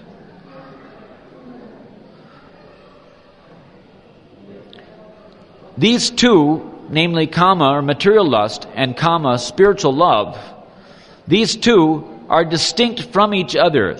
The word kama here indirectly implies that all diseases of the heart will be quickly dispelled.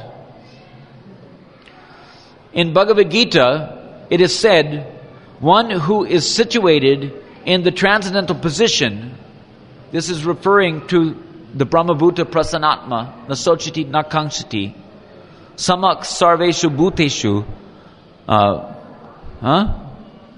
Mad Bhaktim Labate Param. Here again, Paro Bhakti or Bhaktim Param is referred to. But Jiva Goswami is making a very interesting point here.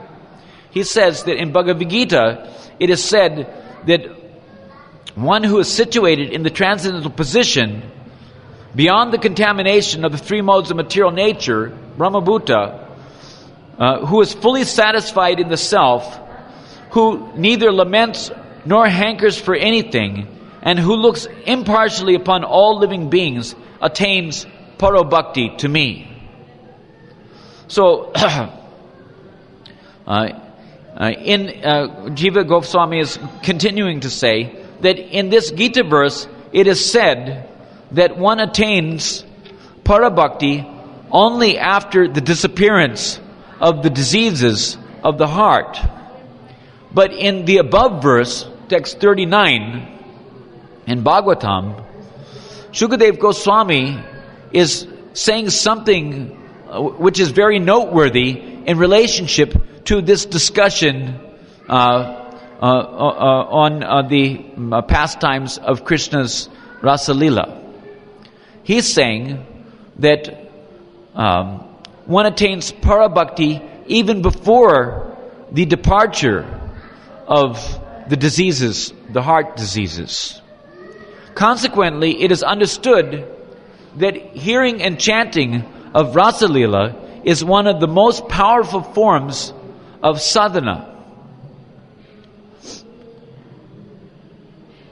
So we'll now refer to Vishwanath Chakravarti Thakur's commentary on this same verse. What are you doing? The prefix anu repeatedly or methodically, when applied to shrinuyat, to hear, indicates constant hearing. In other words, to hear again and again. Anudinanam, which means daily. To again and again hear the pastimes. By constantly hearing from the lips of the Shravan Guru and Vaishnavas, and thereafter reciting, narrating, or describing those pastimes in poetry of one's own composition, one attains Parabhakti, or in other words, Bhakti, which is of the nature of Prema, or Prema Lakshana Bhakti. The suffix kitva has been used in the formation of the verb pratilabhya, obtained as follows. So he's breaking it down. That prati, lab plus kitva, according to the rules of Sanskrit grammar, when the suffix kitva is applied to a verbal root with a prefix, it is replaced with yap. Then the letter P is dropped, and thus the final form of the word pratilabhya is obtained. The prefix kitva is applied to the first of the two verbs performed by the same agent to show successive action. That is, having attained prema, he relinquishes all lusty desires of the heart.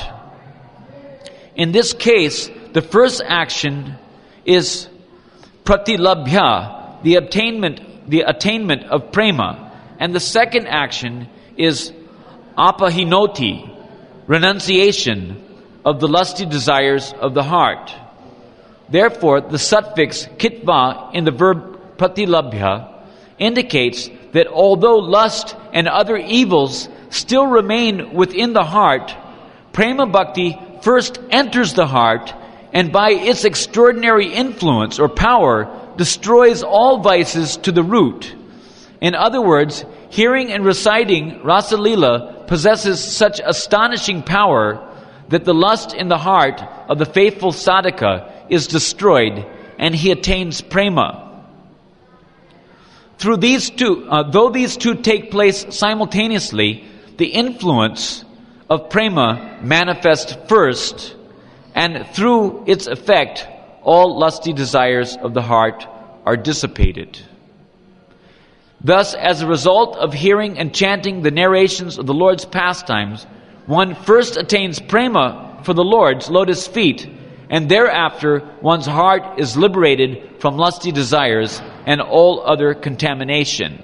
In other words, he becomes perfectly pure because prema is not feeble like the process of jnana and yoga. Bhakti is omnipotent and supremely independent. The words ridyog kama indicate the difference between lusty desires of the heart and the kama in relationship to the Supreme Lord. Kama, which is in relationship to the Supreme Lord, is of the very nature of the nectar of prema, premamrita sarup, whereas the lusty desires of the heart are exactly the opposite. Therefore, these two items are distinct from each other. This is substantiated by the use of the word ridrog kama. In other words, he is saying not the premika kama, but the ridrog kama. That kama, which is the disease of the heart, is driven out by the appearance of prema within the heart on account of hearing the pastimes of Krishna's Rasa Lila. The word dhira means a pandit, or one who is learned in the Shastras. We already read, this is a reiteration of Jiva Goswami's point. But this is Vishwanath in his commentary. He's reiterating. But it's not bad to hear the reiteration, because repetition of a good thing is a good thing, and sometimes repetition is necessary, to make the thing, let's say, remembered prominently in our hearts. The word dhira means pandit, or one who is learned in the Shastras, one who disbelieves the statements of this verse and thinks as long as the disease of lust remains in the heart, prema cannot be obtained, is said to possess an atheistic temperament. So it is to those persons are not qualified to hear. Those persons who think that you have to be completely freed from all lust within the heart before you can hear Krishna's pastimes with the gopis, they are not qualified to hear because they don't have faith in the statements of the Shastras. So perhaps they shouldn't hear. But when they awaken to the truth that by hearing these pastimes of Krishna and the gopis, that, as Prabhupada says, another secret of success is that when one is very much sexually disturbed, he should think of Lord Krishna's pastimes with the gopis, and he will forget his sex urge. It is not that Prabhupada doesn't agree with this point, which is being discussed by the predecessor acharyas. Prabhupada is perfectly in accord with the statements of the predecessor charges. That's why he presented Krishna book, which was distributed en masse to thousands and millions of meat-eating karmis even. In the Krishna book, Prabhupada says that those who are,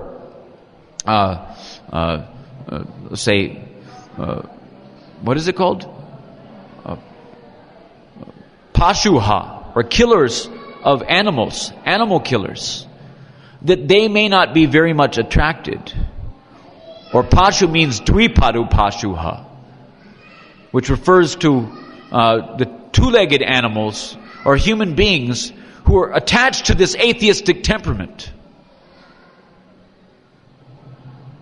Those who are attached to the atheistic temperament can be considered as basically still on the platform of Dvipada Pashus.